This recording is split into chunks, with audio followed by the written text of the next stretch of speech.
Laporkan. Dinas Kependudukan dan Pencatatan Sipil Disdukcapil Aceh Jaya terus melakukan sosialisasi penggunaan identitas kependudukan digital atau IKD. Penggunaan IKD bisa menjadi alternatif bagi masyarakat dalam berbagai kegiatan, sehingga ke depan masyarakat tidak lagi terkendala dengan tidak adanya KTP.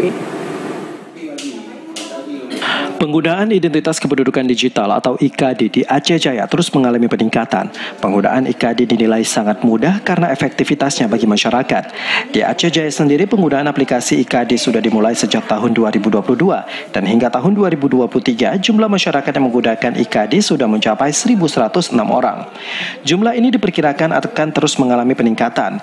Kepala Bidang Pelayanan Pendaftaran Penduduk Disdukcapil Aceh Jaya Sri Andayani menyampaikan penggunaan IKD untuk masyarakat yang ingin mengurus identitas diarahkan bagi masyarakat yang sudah pernah melakukan perekaman EKTP.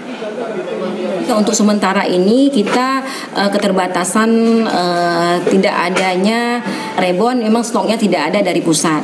Jadi untuk mengantisipasinya kita keluarkan IKD untuk masyarakat yang memang mereka KTP-nya rusak, kemudian hilang KTP.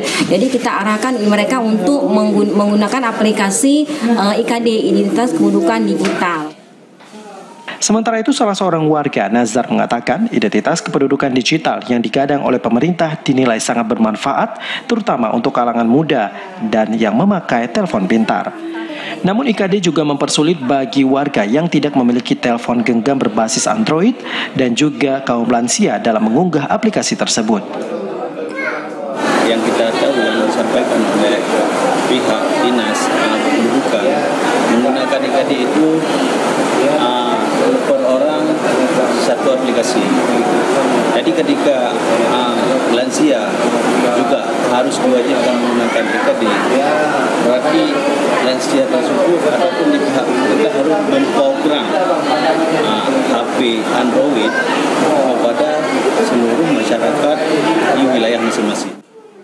Untuk mendorong penggunaan IKD di lingkup masyarakat Aceh Jaya, Disdukcapil setempat terus melakukan sosialisasi kepada setiap masyarakat yang akan membuat KTP karena IKD bisa digunakan untuk semua pelayanan yang memerlukan KTP.